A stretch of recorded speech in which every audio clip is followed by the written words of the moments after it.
Commencez maintenant. N'attendez pas que le monde change. Vous êtes votre seule priorité, pas vos amis, pas le travail, ni les attentes des autres. Vous, rien que vous, parce que personne ne vivra votre vie à votre place. Si vous vous donnez, ou toujours trop, essayant de plaire à tout le monde et en oubliant de prendre soin de vous, il est temps d'inverser cette logique. La philosophie stoïcienne va vous montrer pourquoi et surtout comment. Restez avec moi jusqu'à la fin de cette vidéo. Ce que vous allez apprendre ici peut transformer votre manière de penser, d'agir et de vous positionner. Et sans comprendre chaque point, ce changement ne se produira pas complètement. Mais avant, abonnez-vous à la chaîne, cliquez sur le bouton ci-dessous, activez la cloche pour ne pas manquer les prochaines vidéos et, si vous voulez soutenir encore plus ce contenu, devenez membre de la chaîne.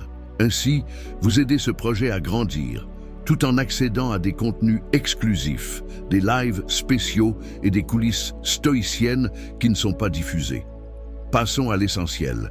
Dans la vision stoïcienne, se mettre en priorité n'est pas de l'égoïsme, c'est de la sagesse. C'est prendre le contrôle de votre propre esprit, de votre propre paix et de vos choix. Comme le disait Épictète, ne vous préoccupez pas des opinions des autres, prenez soin de ce qui est sous votre contrôle. Aujourd'hui, vous allez comprendre pourquoi mettre les autres toujours avant soi peut être destructeur, comment le stoïcisme enseigne à vivre avec un but, des limites claires et un vrai soin de soi.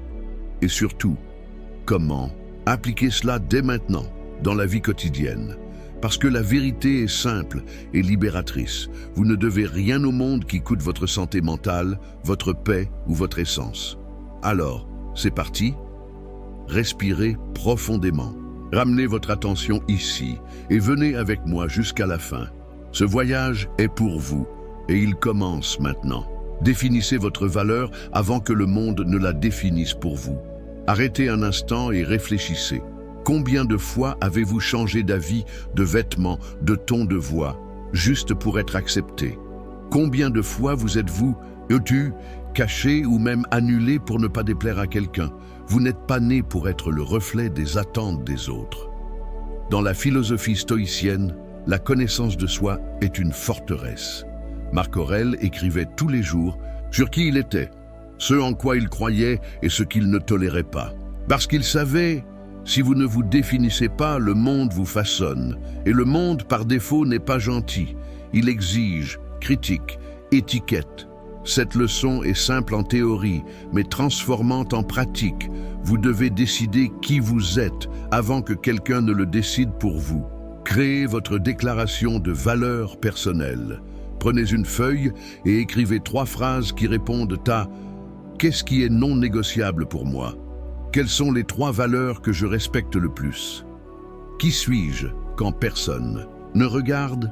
Je suis une personne qui valorise la vérité. Je choisis d'agir avec courage, même avec la peur. Je ne me définis pas par le statut, mais par le but. Lisez à haute voix. Lisez comme si vous le réaffirmez à l'univers, parce que vous le faites. Observez vos concessions silencieuses. Tout au long de la journée, remarquez à quel moment avez-vous cédé votre volonté par peur du rejet? Combien de fois vous êtes-vous trop adapté, juste pour ne pas paraître difficile? Notez, rien que cela vous donnera de la clarté sur combien vous vivez pour les autres. Affirmez intérieurement avant de chercher une approbation extérieure. Avant de prendre une décision aujourd'hui, demandez-vous, est-ce que cela me représente? Si la réponse est non, réfléchissez. Parce que si ce n'est pas pour vous, ce n'est qu'une performance. Le stoïcisme vous rappelle, votre valeur ne réside pas dans les applaudissements que vous recevez, mais dans la cohérence que vous maintenez. Si vous vivez pour plaire, vous vivrez fatigué. Mais si vous vivez avec vérité, vous attirerez le respect, même si cela prend du temps. Et si cette leçon vous a donné un choc de réalité, la suivante sera libératrice. Parce que se définir est la première étape. Apprendre à dire non est la deuxième, et peut-être la plus puissante. Après tout, celui qui connaît sa propre valeur ne se vend pas à bas prix. Et dire non est l'une des plus grandes preuves d'amour-propre que l'on puisse se donner. Je vous attends pour la prochaine leçon. Elle pourrait être le début de votre libération. Votre non est plus sacré que le oui des autres. Avez-vous déjà dit oui quand vous vouliez dire non? Peut-être par peur de blesser quelqu'un, peut-être pour garder la paix, ou pour ne pas paraître égoïste. Mais voici la vérité nue et crue. Chaque fois que vous dites oui aux autres, en vous niant vous-même, vous vous éloignez de votre essence. Le stoïcisme enseigne que la liberté commence lorsque nous apprenons à mettre des limites. Épictète disait « Celui qui ne se gouverne pas sera toujours gouverné par les autres ». Et le non est votre premier acte d'autogouvernance. Faites une liste des situations où vous cédez le plus. Arrêtez-vous et écrivez « À quel moment avez-vous le plus de difficulté à dire non? Avec quelle personne cela se produit-il fréquemment? Cette liste vous montrera où vous vous perdez. Utilisez le non ferme, mais gentil. Vous n'avez pas besoin d'être agressif pour vous positionner. Commencez à pratiquer des phrases comme « Je comprends, mais je ne peux pas en ce moment. Je préfère ne pas m'engager là-dessus. Et pour l'instant, ce n'est pas aligné avec ce que je veux maintenant. » La fermeté, quand elle vient de la vérité, est plus puissante que 1000 excuses. Rappelez-vous, dire non, c'est dire oui pour vous. Chaque fois que vous refusez quelque chose qui vous fait mal, vous surcharge ou vous épuise. Vous vous choisissez. Et si vous ne vous choisissez pas, qui le fera? Vous devez vous donner la permission. La permission de vous reposer, de refuser des invitations, de prioriser votre paix, parce que personne ne mettra de limite à votre place. Si vous ne savez pas dire non, le monde continuera de prendre tout ce que vous avez, et encore un peu plus. Et en parlant de limites, il est maintenant temps de définir l'une des plus importantes, la limite avec le temps. Dans la leçon 3, vous apprendrez l'une des idées les plus puissantes du stoïcisme moderne. Votre temps est votre temple, et personne n'entre avec des chaussures sales.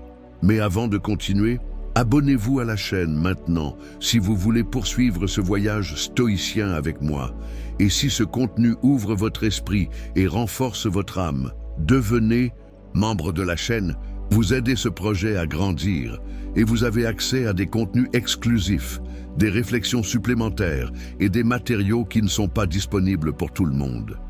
Votre temps est votre temple, et personne n'entre avec des chaussures. Sales prêtez votre maison à quelqu'un qui entre sans frapper, renverse tout, salit le sol et se plaint du mobilier. Probablement pas, mais c'est ce que beaucoup de gens font avec leur temps.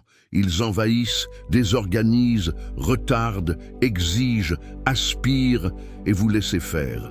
Le stoïcisme nous rappelle que le temps est la ressource la plus précieuse que nous ayons. On ne peut pas le stocker, on ne peut pas le récupérer. Et pire encore, la plupart des gens ne se rendent compte de cela que lorsqu'ils en ont déjà perdu trop. Sénèque disait « La vie est suffisamment longue si vous savez l'utiliser. » Alors allons droit au but. Vous devez traiter votre temps comme un temple, sacré, protégé, fermé à toute désorganisation. Créez un horaire inviolable, juste un pour vous. Choisissez un moment de la journée, cela peut être 30 minutes, et déclarez « Ce temps est pour moi », sans téléphone, sans réseaux sociaux, sans demandes externes.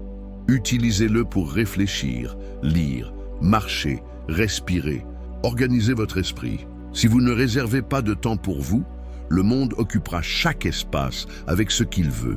Appliquez la règle des 3 filtres stoïciens. Lorsque quelqu'un vous demande quelque chose, demandez-vous « Est-ce urgent ? Est-ce important ? Pour moi, puis-je déléguer ou reporter cela ? » Si la réponse est non pour 2 de ces critères, refusez avec gentillesse et fermeté. Arrêtez d'être disponible tout le temps. Être disponible ne signifie pas être accessible 24h/24. Les personnes qui respectent votre temps vous respectent. Configurez des notifications. Créez des horaires de réponse. Et si quelqu'un se plaint, cela renforce juste que la décision était la bonne. Votre temps est le terrain où votre vie est construite. Si vous laissez n'importe qui entrer, toucher et gâcher, ce n'est pas le monde qui vous dérange, c'est vous qui n'avez pas mis les clés à la porte. Dans la prochaine leçon, nous allons aborder un point encore plus profond, vous apprendrez à ne pas externaliser votre bien-être émotionnel, parce qu'autant que vous dépendez des autres pour vous sentir bien, vous serez enchaîné à l'humeur des autres. C'est fort, c'est direct, et cela pourrait être le tournant dans votre autonomie émotionnelle. Prêt pour la leçon 4 ? Respirez profondément. Ce qui vient va vous secouer, dans le bon sens. Ne jamais externaliser votre bien-être émotionnel. Avez-vous remarqué comme nous mettons notre bonheur entre les mains des autres ? Un compliment nous élève, une critique nous détruit, un silence nous ronge. Mais voici une vérité dure et libératrice. Tant que vos émotions dépendent des actions des autres, vous serez leurs prisonniers. Le stoïcisme enseigne, ce n'est pas ce qui nous arrive qui nous affecte, mais le jugement que nous portons sur ce qui nous arrive.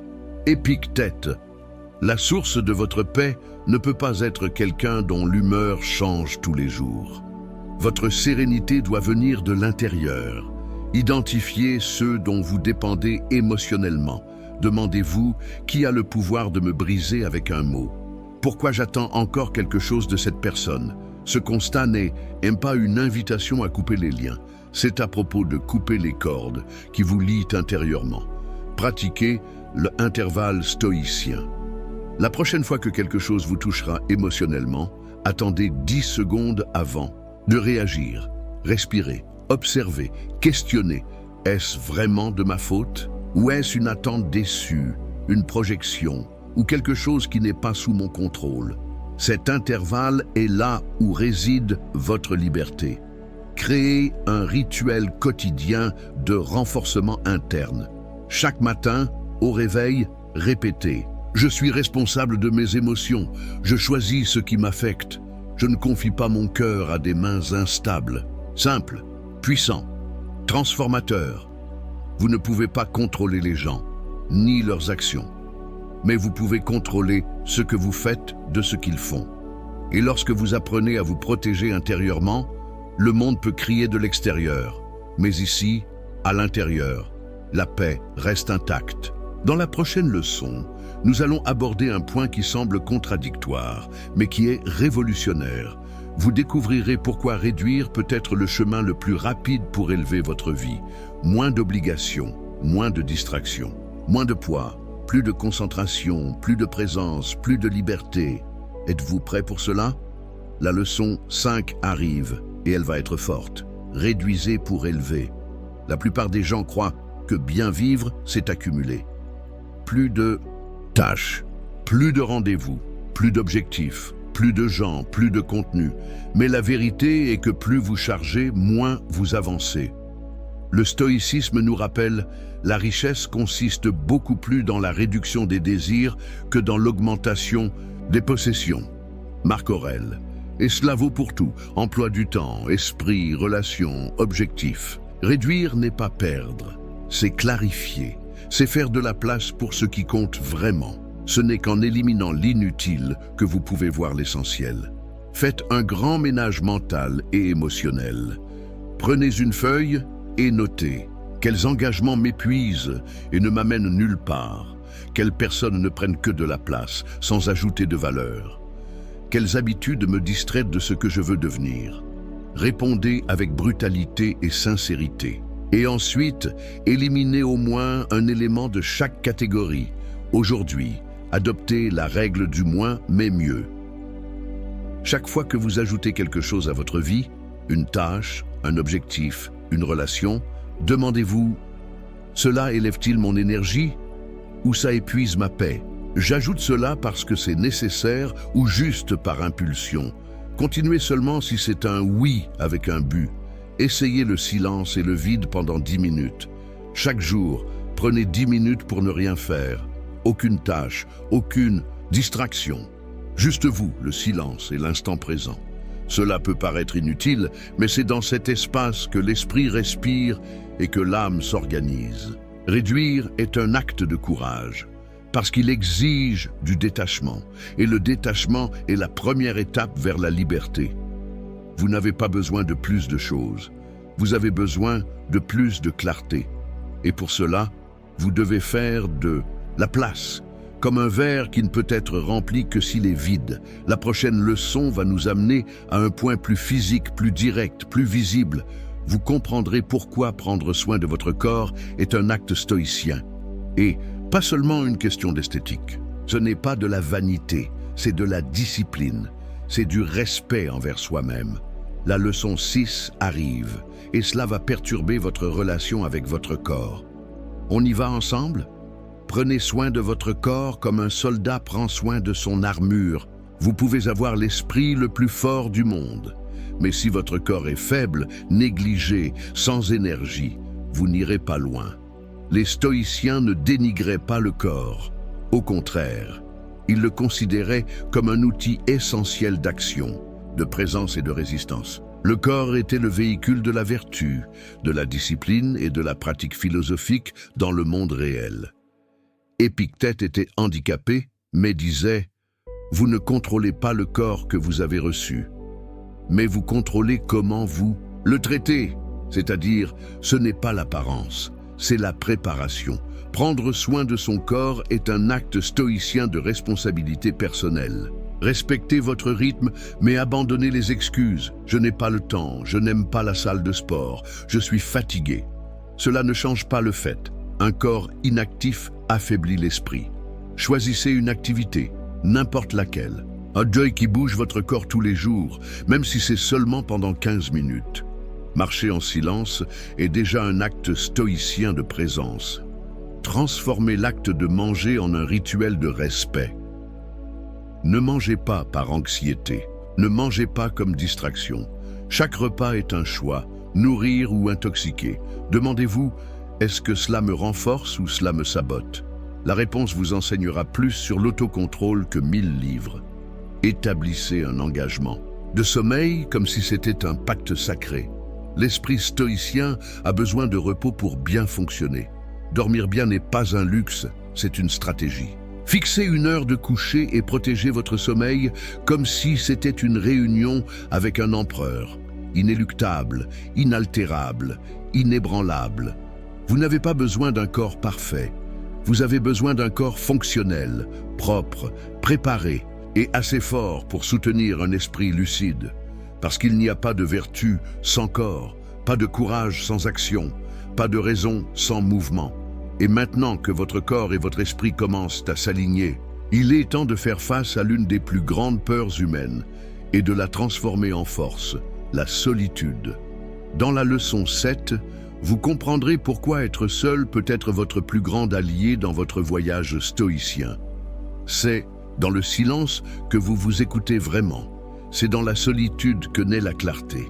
Venez avec moi pour la dernière leçon.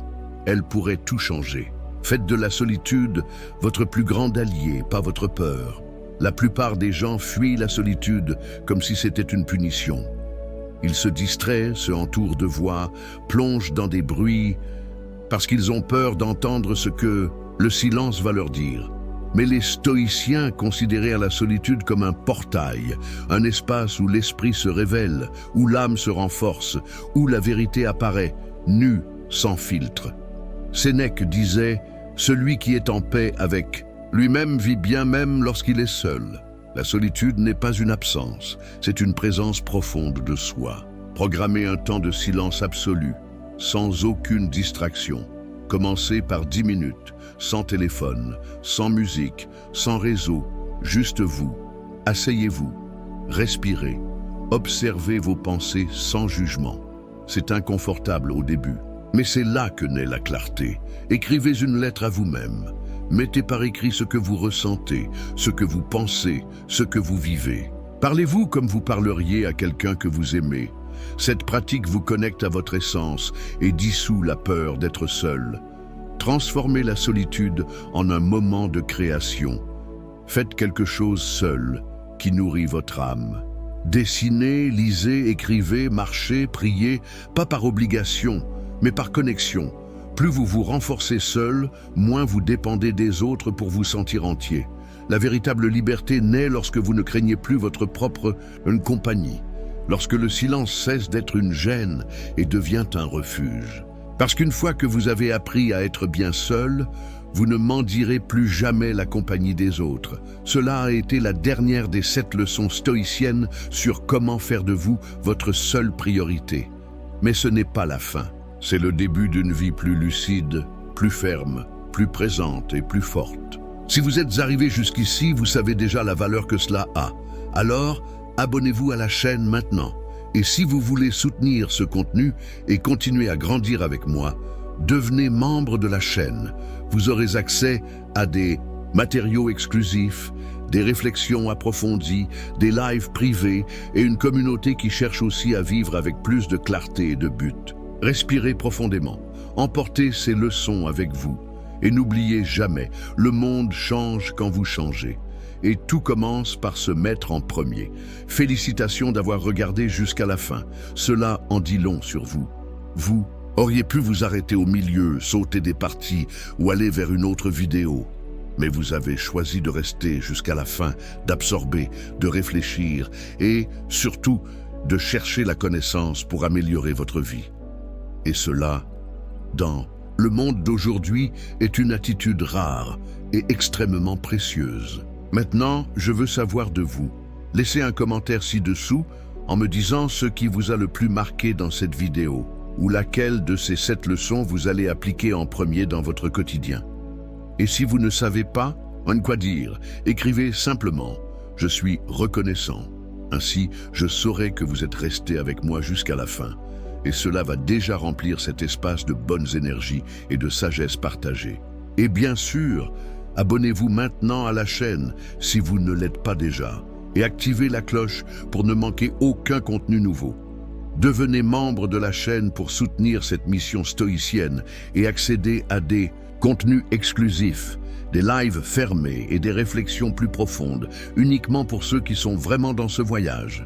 Et pour continuer à élargir votre esprit et renforcer votre âme, je vais laisser à l'écran 2 autres vidéos avec encore plus de sagesse stoïcienne.